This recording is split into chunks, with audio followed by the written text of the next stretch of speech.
Hi hello అందరికీ నమస్కారం. Welcome to Madhurimalu. ఇంకా ఎవరైనా మన ఛానల్ని సబ్స్క్రైబ్ చేసుకొని ఉండకపోతే ఇప్పుడే సబ్స్క్రైబ్ చేసుకొని పక్కనే ఉన్న బెల్ ఐకాన్ ఆల్లో పెట్టుకుంటారు అని కోరుకుంటున్నాను. ఇక లేట్ చేయకుండా మన స్టోరీలోకి వెళ్ళిపోదామా? నా సాడిస్ట్ మొగుడు ఎపిసోడ్ 47. సరిగ్గా అప్పుడే చందన భుజం మీద ఎవరిదో చెయ్యి పడింది. ఒక్కసారిగా కళ్ళు పెద్దవి చేసి షాక్ అయింది. భయంతో తన గుండె కొట్టుకోవడం ఆగిపోతుందేమో అనిపించింది తనకి ఆ క్షణంలో. అక్కడ నిప్పులు కక్కే కళ్ళతో తన వైపే కోపంగా చూస్తూ ఉన్న దివిత్ కనిపించాడు. దివిత్ అంది భయంగా. చందన మాటకి వీర్ వన్య కూడా దూరం జరిగి దివిత్ వైపు చూశారు. ఎరా, ఇప్పుడు నా మేనకోడల మీద పడ్డాయని కళ్ళు? అయినా నిన్ను కాదు, ముందు నా భార్యని అనాలి అంటూ వన్య చెయ్యి పట్టుకొని వీర్ నుంచి దూరం జరిపి భార్య వైపు కోపంగా చూస్తూ పద అంటూ ముందుకి నడిచాడు.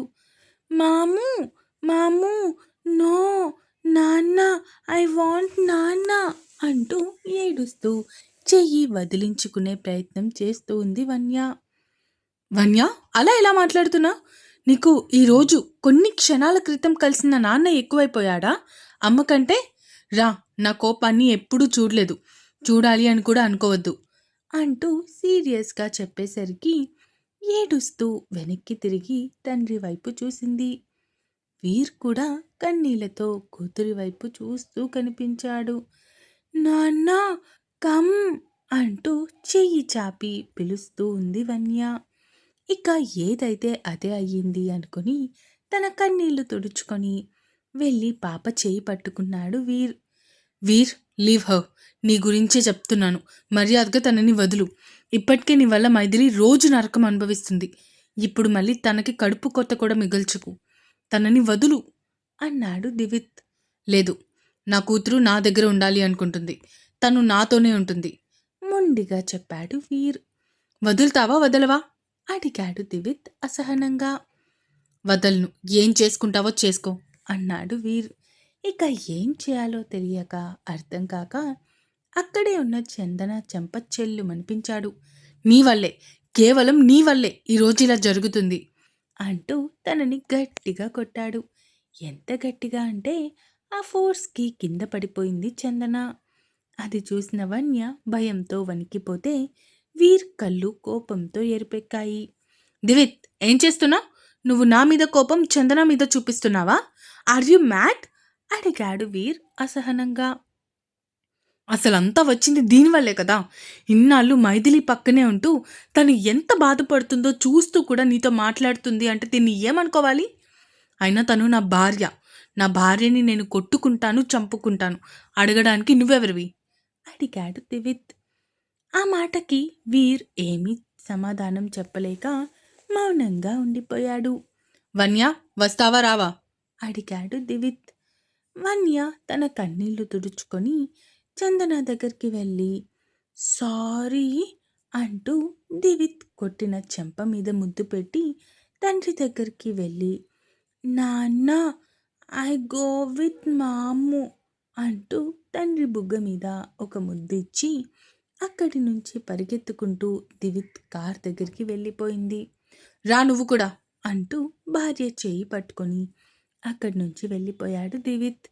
చా, అనవసరంగా నా వల్ల చందన ఈరోజు ఇంట్లో దోషిలాగా నిలబడింది అనుకుంటూ బాధగా అక్కడి నుంచి వెళ్ళిపోయాడు వీర్ కూడా. దారిలో కూడా దివిత్ కోపంగా డ్రైవ్ చేస్తూ ఉంటే వెనక సీట్లో కూర్చొని ఉన్నారు వన్య ఇంకా చందన. ఇక ఇల్లు రాగానే కోపంగా కార్ దిగి భార్య వైపు చూశాడు. రండి మేడం, దయచేయండి అంటూ చెప్పడంతో భయంగానే లోపలికి వెళ్ళింది. కొడుకుని చూసిన సుగుణ గారు, రాజ్ గారు కొంత ఆశ్చర్యానికి గురయ్యారు. వన్య ఏడుస్తూ కనిపించడంతో రాజ్ గారు కంగారుగా వన్య దగ్గరికి వెళ్ళి వన్య తల్లి, ఏమైందిరా, ఎందుకు ఏడుస్తున్నా అడిగారు ఆయన. రాజు, మరేమో అది అది మాము బీట్ అత్త అంది పాప ఏడుస్తూ. ఆ మాటకి కొడుకు వైపు చూశారు ఆయన. నాన్న దివిత్, అసలు నువ్వేం చేస్తున్నావు? అయినా నువ్వు శాన్ ఫ్రాన్సిస్కో వెళ్ళలేదా? ఇంతకీ మైథిలి ఎక్కడా? అడిగారు సుగుణ గారు చుట్టూ చూస్తూ. మైథిలి ఫ్లైట్‌లో ఉందమ్మా. నేనే ఒకరి బండారం బయట పెట్టడానికి వెళ్ళకుండా ఆగిపోయాను. అన్నాడు భార్య వైపు కోపంగా చూస్తూ. బండారం బయట పెట్టడానికా? ఏం మాట్లాడుతున్నావురా? అడిగారు సుగుణ గారు. ఇదిగో ఇక్కడ ఉంది కదా మీ ముద్దుల కోడలు, తనని అడగండి, బాగా వివరించి చెప్తుంది అన్నాడు దివిత్.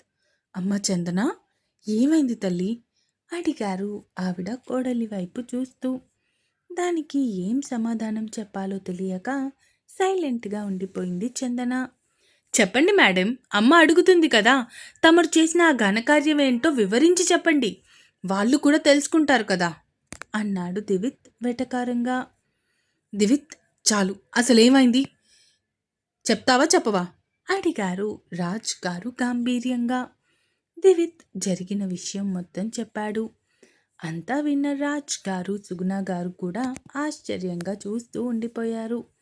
అందరి ముందు తప్పు చేసిన దోషిలా తలదించుకొని ఉంది చందన. సుగుణ గారు చందనాన్ని చూస్తూ, అసలు నువ్వేం చేశావో నీకు అర్థమవుతుందా చందన? ఈ విషయం నీ ఫ్రెండ్కి తెలిస్తే దాని గుండె ఆగిపోతుంది. ఇంతలో బయట అరుపులకి నిద్రలేచిన విహాన్ కూడా కిందకి వచ్చాడు. అమ్మా, వాట్ హ్యాపెండ్? ఎందుకు క్రయింగ్ నువ్వు? అడిగాడు. దివిత్ కోపంగా భార్య వైపు చూస్తూ, ఈ రోజు నుంచి నువ్వు ఎవ్వరితో మాట్లాడడానికి లేదు, ముఖ్యంగా వన్యాతో. అమ్మా, ఈ 3 డేస్ కూడా వన్యా బాధ్యత నీది, అర్థమవుతుందా? అంటూ కోపంగా భార్య వైపు చూస్తూ, ఈ రోజు నుంచి నువ్వు ఈ ఇంట్లో ఉంటావు, అంతే, నా భార్యగా కాదు. మైథిలిని ఎలా ఫేస్ చేస్తావో నేను కూడా చూస్తాను అంటూ సీరియస్గా అరిచి అక్కడి నుంచి వెళ్ళిపోయాడు. చందన అక్కడే మోకాళ్ళ మీద కూర్చొని ఉండిపోయింది. సుగుణ గారు వన్య వైపు చూస్తూ, వన్య, వెళ్ళి రూమ్లో ఆడుకో, విహాన్ నాన్న నువ్వు కూడా వెళ్ళు అంటూ చెప్పడంతో వన్య చందన వైపు చూస్తూనే అక్కడి నుంచి తప్పక వెళ్ళింది. అసలేంటి చందన ఇది? నువ్వేం చేశావో నీకైనా అర్థమవుతుందా? వాడు మైథిలిని ఎంతలా మోసం చేశాడో మర్చిపోయావా? అయినా నువ్వు తనని ఎలా నమ్మావు? దివిత్ కోపంలో తప్పు లేదు అనిపిస్తుంది అన్నారు ఆవిడ. కానీ వీరన్నయ్య తప్పు చేయలేదు అనడం లేదు కదా. తప్పు చేశాను కానీ ఇప్పుడు మారిపోయాను అంటున్నాడు. తన మాటల్ని ఎందుకు ఎవ్వరూ వినడం లేదు? కానీ అన్నయ్య అవన్నీ మొదటిసారి చూసినప్పుడు ఎంత ఆనందపడ్డాడో తెలుసా అత్తయ్య? ఇక మన వన్య విషయానికి వస్తే డాడీ డాడీ అనుకొని అన్నయ్యని అస్సలు వదలనే లేదు. మీ అబ్బాయి బలవంతంగా తనని తీసుకొచ్చాడు. కానీ వన్య మనసులో కూడా తండ్రి ప్రేమ కావాలి అని ఉంటుంది కదా. అదెందుకు అర్థం కావట్లేదు ఎవరికి? అమ్మా చందన, నువ్వు చాలా తెలివైన దానివి అనుకున్నాను, కానీ ఇంత మూర్ఖురాలివి అని ఎప్పుడూ అనుకోలేదు. వాడు మైథిలి దగ్గర కూడా ఇంతే మంచిగా మారిపోయినట్టు, తనని ప్రేమించినట్టు నటించాడు. కానీ రియాలిటీ ఏంటి? అదొక్కసారి నువ్వు ఆలోచించు అన్నారు రాజ్ గారు. ఏదో ఒక రోజు మీకే నిజం తెలుస్తుంది మావయ్య. ఆ రోజు వరకు నేనేం చెప్పినా అది మీకు విరుద్ధంగానే అనిపిస్తుంది అంటూ అక్కడి నుంచి తన గదిలోకి వెళ్ళిపోయింది. ఇక్కడ దివిత్ ఎయిర్పోర్ట్కి వచ్చేసరికి ఫ్లైట్ అప్పటికే టేకాఫ్కి రెడీ అయిపోవడంతో ఫ్లైట్ మిస్ అయిపోయాడు. 1 గంటకి తిరిగి ఇంటికి వచ్చాడు. అదేంటి నాన్న మళ్ళీ వచ్చేసావు? ఫ్లైట్ మిస్ అయింది మమ్మీ, రేపు మార్నింగ్ ఫ్లైట్కి నేను వెళ్తాను అన్నాడు దివిత్. సరే, వెళ్ళి ఫ్రెష్ అయ్యిరా, నీకు భోజనం వడ్డిస్తాను. ఇంతకీ విహాన్ వన్య తిన్నారా? అడిగాడు దివిత్. తిన్నారు అంటూ చెప్పడంతో అక్కడి నుంచి తన రూమ్లోకి వెళ్ళిపోయాడు. అక్కడ చందన కింద కూర్చొని మంచం మీద తల పెట్టుకొని పడుకొని కనిపించింది. తన చెంపల మీద ఇందాక దివిత్ కొట్టిన వేళ్ల అచ్చులు స్పష్టంగా కనిపిస్తూ ఉన్నాయి. కన్నీళ్ల చారికలు ఎండిపోయి బ్రైట్గా కనిపిస్తున్నాయి. వాటిని చూసి కూడా ఎలాంటి భావం లేనట్టు తన డ్రెస్ తీసుకొని వాష్రూంలోకి వెళ్ళిపోయాడు. లోపల షవర్ సౌండ్స్కి నిద్ర లేచింది చందన. ఇదేంటి, దివిత్ ఇంట్లో లేడు కదా, మరి వాష్రూంలో ఎవరున్నారు అనుకుంటూ, ఎవరు? అడిగింది చందన. అయినా కూడా లోపల నుంచి షవర్ సౌండ్ తప్ప ఏదీ వినిపించడం లేదు. ఇక బాల్కనీలోకి వచ్చి కిందకి చూసేసరికి అక్కడ దివిత్ కార్ కనిపించడంతో, దివిత్ ఇంటికి వచ్చాడా? మరి వాష్రూమ్లో ఉన్నప్పుడు నేను పిలిస్తే పలకలేదెందుకు అనుకుంటూ తిరిగి లోపలికి వచ్చేసరికి టవల్తో బయటికి వచ్చిన దివిత్ కనిపించాడు. నేను పిలిస్తే ఎందుకు పలకలేదు అడిగింది చందన. అసలు అక్కడ తను తప్ప వేరే మనిషే లేనట్టు ప్రవర్తిస్తూ ఉన్నాడు దివిత్. దివిత్ ప్లీజ్ నాతో మాట్లాడు, కనీసం కోపంగా అయినా సరే. నీ కోపాన్ని అయినా భరించే ఓపిక నాకుంది, కానీ ఈ మౌనాన్ని మాత్రం నేను భరించలేను అంది చందన భర్త వైపు చూస్తూ.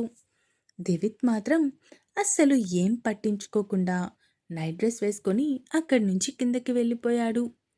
నేను మరీ అంత పాపం చేశానా? కనీసం నాతో మాట్లాడటం కూడా ఇష్టం లేనట్టు బిహేవ్ చేస్తున్నాడు అనుకుంటూ తన కన్నీళ్లు తుడుచుకుంటూ అక్కడే దివిత్ రాక కోసం ఎదురు చూస్తూ ఉంది. రే, కోడలు కూడా ఏం తినలేదు, వెళ్ళి తనని కూడా తీసుకొని రారా అన్నారు సుగుణ గారు. దానికి ఆకలేస్తే అదే వచ్చి తింటుంది, మనం మళ్ళీ స్పెషల్గా తినమని చెప్పాల్సిన అవసరం లేదు, నాకు వడ్డించమ్మా అంటూ చెప్పడంతో ఇక చేసేదేం లేక కొడుకుకి వడ్డించి కోడలి కోసం ఎదురు చూస్తూ ఉన్నారు సుగుణ గారు. ఇంకా ఉంది. ఈ ఎపిసోడ్ ఎలా అనిపించిందో కామెంట్స్ రూపంలో తెలియజేస్తారు అని కోరుకుంటున్నాను. అలాగే వీడియోని హైప్ చేయండి.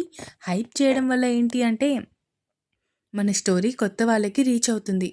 సో తప్పకుండా హైప్ చేసి సపోర్ట్ చేస్తారు అని కోరుకుంటున్నాను. ఇక ఉంటాను. Bye bye.